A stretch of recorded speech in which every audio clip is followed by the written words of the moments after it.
ಕೃಷ್ಣನೂರು ಉಡುಪಿ ಪರ್ಯಾಯ ಮಹೋತ್ಸವಕ್ಕೆ ಮಧುವಣ ಗಿತ್ತಿಯಂತೆ ಸಿಂಗಾರಗೊಂಡಿದೆ. 2 ವರ್ಷಗಳ ಕಾಲ ಕೃಷ್ಣನ ಪೂಜೆಯನ್ನ ನೆರವೇರಿಸುವುದಕ್ಕೆ, ಆರಾಧನೆ ಮಾಡೋದಕ್ಕೆ 2 ವರ್ಷ ಪುತ್ತಿಗೆ ಮಠದ ಮಠಾಧೀಶರಿಗೆ ಅವಕಾಶ ಸಿಕ್ಕಿರೋದ್ರಿಂದ ಅದೇ ಪರ್ಯಾಯ ಮಹೋತ್ಸವಕ್ಕೆ ಈಗ ಕ್ಷಣಗಣನೆ ಪ್ರಾರಂಭವಾಗಿದೆ. 17, 18ರಂದು ಈ ಪರ್ಯಾಯ ಮಹೋತ್ಸವ ನೆರವೇರಿಸಲಾಗುತ್ತೆ. ಆ ಹಿನ್ನೆಲೆ ಸಂಭ್ರಮದ ವಾತಾವರಣ ಉಡುಪಿಯಾದ್ಯಂತ. ಹಾಲಿ ಮಠಾಧಿಪತಿಗಳಿಂದ ಕೃಷ್ಣನಿಗೆ 14 ಹಂತದಲ್ಲಿ ಪೂಜೆಯನ್ನ ನೆರವೇರಿಸಲಾಗುತ್ತೆ. ಸುಗುಣೇಂದ್ರ ತೀರ್ಥ ಶ್ರೀಗಳಿಂದ ಇವತ್ತು ವಿಶೇಷ ಪೂಜೆಯನ್ನ ಕೂಡ ನೆರವೇರಿಸಲಾಗುತ್ತೆ. ಉಡುಪಿ ಆವರಣದಲ್ಲಿ ಸಂಸ್ಥಾನ ಪೂಜೆ ಮತ್ತು ಭಿಕ್ಷೆ. ಜನವರಿ 17, 18ರ ಪರ್ಯಾಯ ಮಹೋತ್ಸವಕ್ಕೆ ಭರದ ಸಿದ್ಧತೆಗಳು ಉಡುಪಿಯಲ್ಲಿ ಆಗ್ತಾ ಇದೆ. ಅಧಿಕಾರ ಹಸ್ತಾಂತರಕ್ಕೆ ಮಠದ ಆವರಣದಲ್ಲಿ ವಿಶೇಷ ವ್ಯವಸ್ಥೆಯನ್ನ ಕೂಡ ಕಲ್ಪಿಸಲಾಗಿದೆ. ದೇಶ ವಿದೇಶಗಳಿಂದ ಭಕ್ತರು ಆಗಮಿಸುತ್ತಿದ್ದಾರೆ ಎನ್ನುವುದರ ಡೀಟೇಲ್ ಸಿಗ್ತಾ ಇದೆ.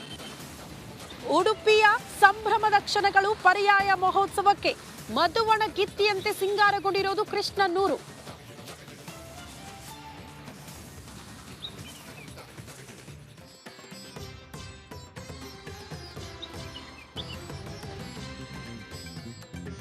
ಕೃಷ್ಣನೂರು ಉಡುಪಿಯಲ್ಲಿ ಇವತ್ತಿನಿಂದ ಪರ್ಯಾಯ ಮಹೋತ್ಸವದ ಸಂಭ್ರಮ. ನಾಳೆ ನಾಡಿದ್ದು ಈ ಕಾರ್ಯಕ್ರಮ ಅಂದ್ರೆ ಪರ್ಯಾಯ ಮಹೋತ್ಸವ ನೆರವೇರಿಸಲಾಗುತ್ತೆ.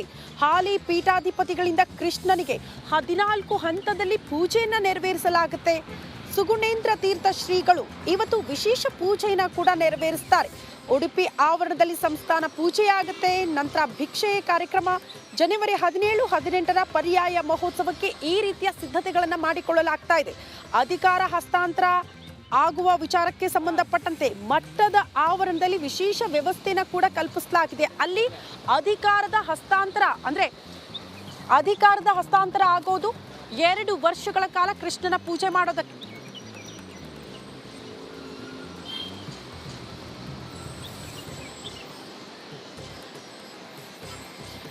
ಈಗ ರಾಜ್ಯದ ಉಳಿದ